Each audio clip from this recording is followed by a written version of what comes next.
Good morning friends, आओ थोड़ा पढ़ लें। आज फिर से स्वागत है आपका मैथ फिजियो क्लासेस में। तो आज का हम टॉपिक लेके आ रखे हैं blood pressure. I'm so in love with you. You just hug me and give me warmth. It could took away my pain and you तो इसमें हम एक ओवरव्यू देखेंगे ब्लड प्रेशर का कि ब्लड प्रेशर क्या होता है। ठीक है, तो सबसे पहले हम नॉर्मल डेफिनेशन या नॉर्मल एक वर्ड की बात करें ब्लड प्रेशर का मतलब। तो pressure to wall of vessel by blood, जो हमारी वेसल्स होती हैं, जो भी जिसमें हमारा ब्लड सर्कुलेट करता है, उसमें ब्लड के थ्रू जो प्रेशर लगता है उसके वॉल पे, that is called blood pressure. इसको एक ड्रॉ डायग्राम की तरह समझते हैं। जैसे सबको पता है कि सर्कुलेटरी सिस्टम का हमारा ऑर्गन जो होता है वो हार्ट होता है। जब हार्ट पंप करेगा, ब्लड पंप होगा तो ब्लड वेसल में जाएगा। ठीक है, तो ब्लड वेसल में जब जाएगा हार्ट पंप के थ्रू तो प्रेशर क्रिएट करेगा। जिस प्रेशर से ब्लड वेसल में जाएगा तो वेसल्स में ब्लड प्रेशर किस पर डालेगा, क्रिएट करेगा उसके वॉल में। तो जो ब्लड प्रेशर किस पे जाएगा, वेसल्स की वॉल पे, that is called blood pressure. तो ब्लड प्रेशर की एक नॉर्मल डेफिनेशन बन गई BP. Blood pressure refers to the pressure created in the arteries by blood as the heart contract and relax. तो जब भी हार्ट हमारा कॉन्ट्रैक्ट करेगा, रिलैक्स करेगा और ब्लड पंप करेगा किसमें, वेसल्स में, तो वेसल्स में जिस प्रेशर से ब्लड वॉल पर क्रिएट करेगा उस प्रेशर को बोलेंगे हम बीपी, ब्लड प्रेशर। ठीक है, तो फ्रेंड्स अब हम देखते हैं कि एक नॉर्मल बीपी हमारे कितना होता है। तो नॉर्मल बीपी जैसे कि हमें मालूम है 120/80 mmHg होता है।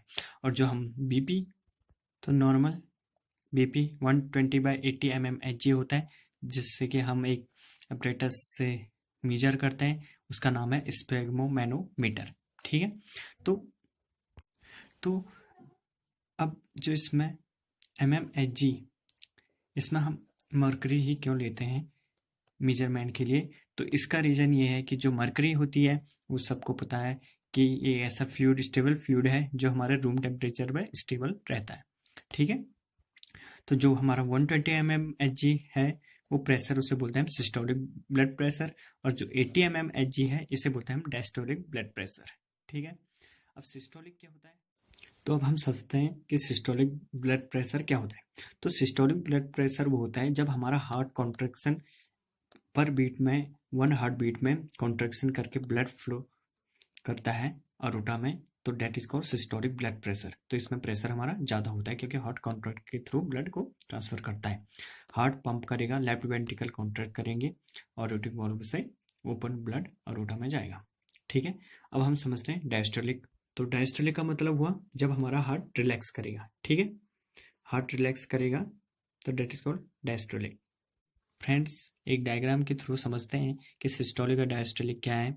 सिस्टोलिक क्या है, जब मान लो ये हमारा हार्ट है, ठीक है, ये राइट साइड, ये लेफ्ट साइड, ये हमारा लेफ्ट वेंट्रिकल है, इसमें ब्लड है। जैसे ही हार्ट कॉन्ट्रैक्ट करेगा ये एरोटिक वाल्व के थ्रू प्रेशर क्रिएट करेगा और प्रेशर से ब्लड हमारा अरोटा में जाएगा। ठीक है, जब ये अरोटा में जाएगा तो यहाँ पे क्या करेगा, प्रेशर क्रिएट होगा जो कि बहुत ज़्यादा होगा। ठीक है, इंक्रीज, और इसको हम बोलते हैं सिस्टोलिक। तो जितना कितना होता है 120।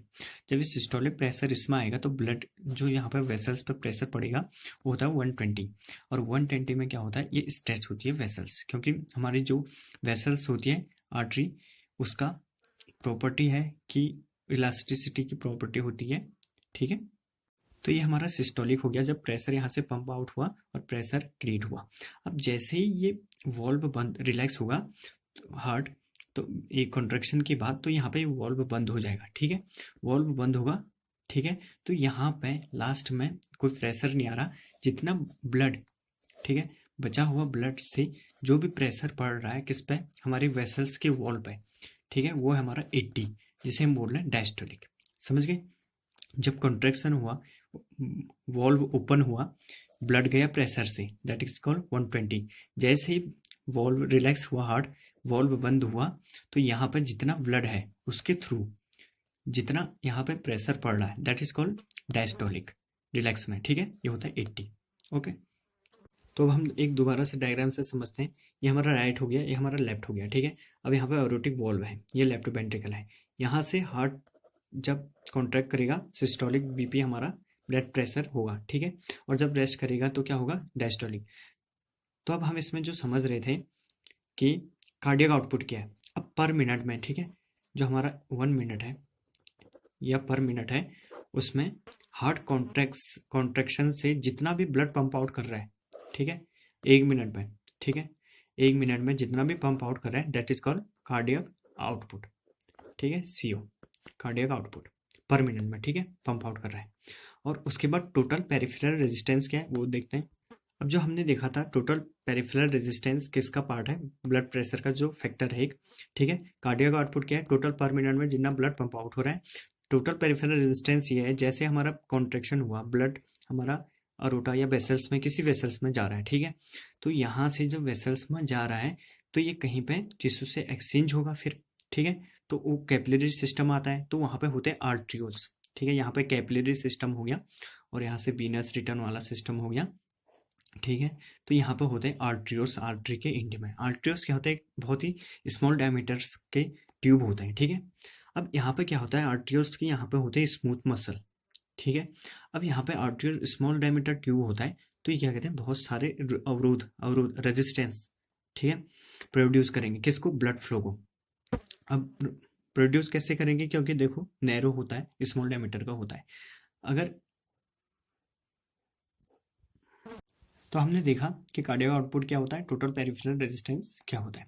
अब इसके बाद हम देखते हैं कार्डियक आउटपुट के 2 पार्ट होता है, स्ट्रोक वॉल्यूम और हार्ट रेट, ठीक है। कार्डियक आउटपुट जो हमारा पर मिनट में हार्ट पंप आउट कर रहा है ब्लड, वो 2 फैक्टर पर डिपेंड करेगा, स्ट्रोक वॉल्यूम और हार्ट रेट। अब हम समझते हैं स्ट्रोक वॉल्यूम क्या है और हार्ट रेट क्या है। स्ट्रोक वॉल्यूम है हार्ट कॉन्ट्रैक्ट या हार्ट कितना पंप आउट कर रहा है ब्लड पर बीट में, समझे।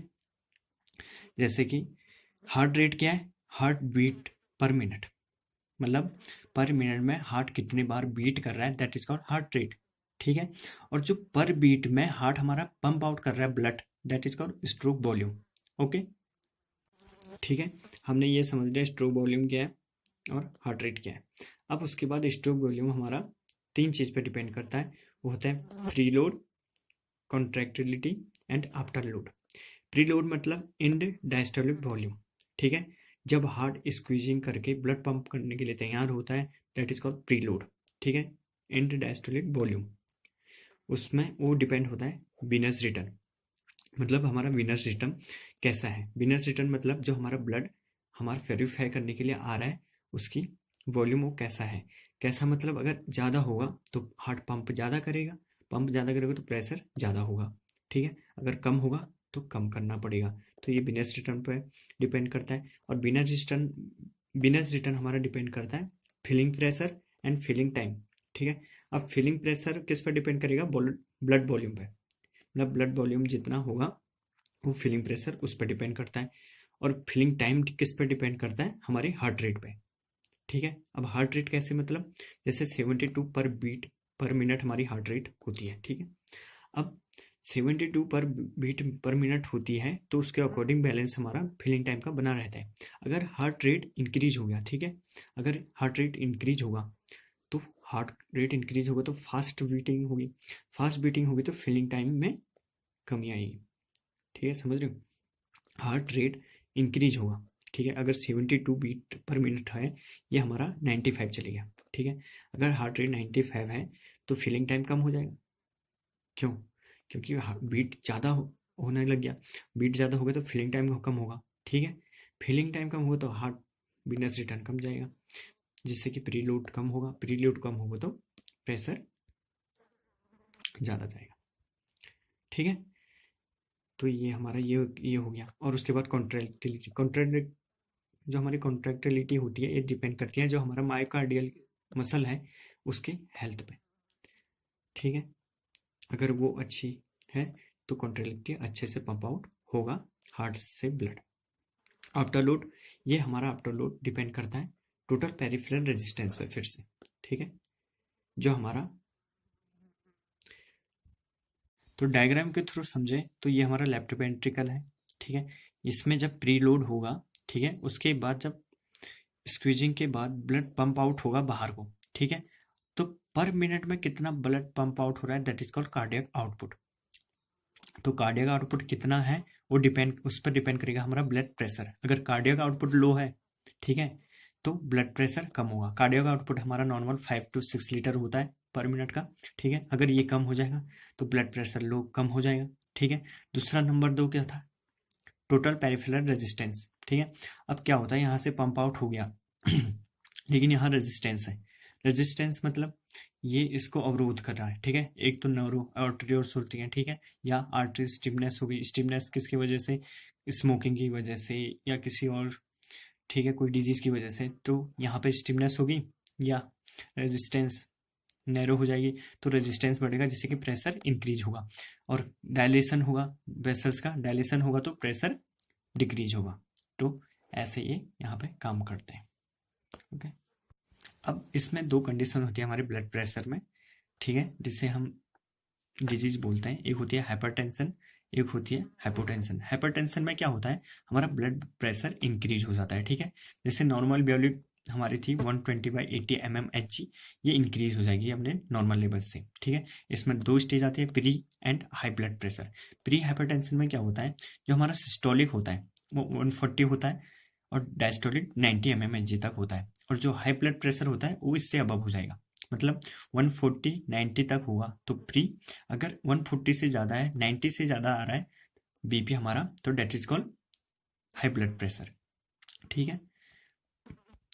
अब हाइपरटेंशन किस वजह से हो सकता है, एक तो हमारा स्ट्रेस लेवल। स्ट्रेस लेवल से कैसे होगा, क्योंकि ये क्या करता है, अगर स्ट्रेस होगा तो ये हार्मोनल चेंज आएंगे।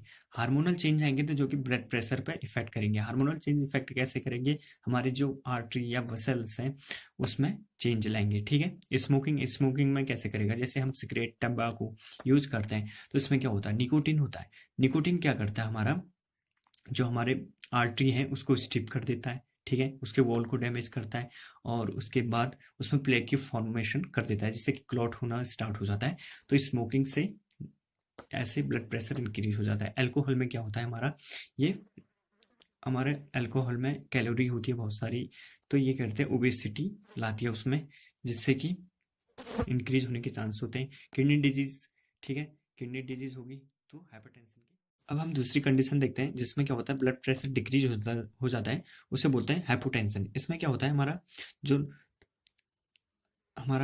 90/60 mmHg से कम हो जाएगा क्या, ब्लड प्रेशर, उसे बोलेंगे हम हाइपोटेंशन। अब हाइपोटेंशन कब होता है, जब हमारा ब्लड लॉस ज़्यादा हो जाएगा तो ब्लड प्रेशर डिक्रीज हो जाएगा। और प्रेगनेंसी के टाइम में डिक्रीज हो जाता है क्योंकि उसमें बहुत सारे एक्सपेंड हो जाता है सर्कुलेटरी सिस्टम का। तो wide expanding circulatory system in pregnancy, that is called cause hypotension, blood loss. तो ऐसे बहुत सारे कॉज होते हैं हाइपोटेंशन के। तो जो टर्म बताए एक ओवरव्यू में, हाइपोटेंशन और हाइपरटेंशन। तो दोस्तों आज हमने एक ओवरव्यू देखा ब्लड प्रेशर का, ठीक है। इसमें हमने देखा कि ब्लड प्रेशर हम किसे बोल रहे हैं, कैसे होता है, कौन कौन से फैक्टर होते हैं, कार्डियक आउटपुट और उसका पेरिफेरल रेजिस्टेंस। और उसके बाद 2-3 टर्म बताई डिजीज में, जैसे हाइपरटेंशन, हाइपोटेंशन, कैसे कौन कौन से जो ब्लड प्रेशर से रिलेट होते हैं, ठीक है। तो एक ओवरव्यू आज हमने इस लेक्चर में देखा। प्लीज़ अगर आपको लेक्चर पसंद आए तो कमेंट करें, शेयर करें और सब्सक्राइब करें हमारी मैथ फिजियो सीरीज को। Thank you.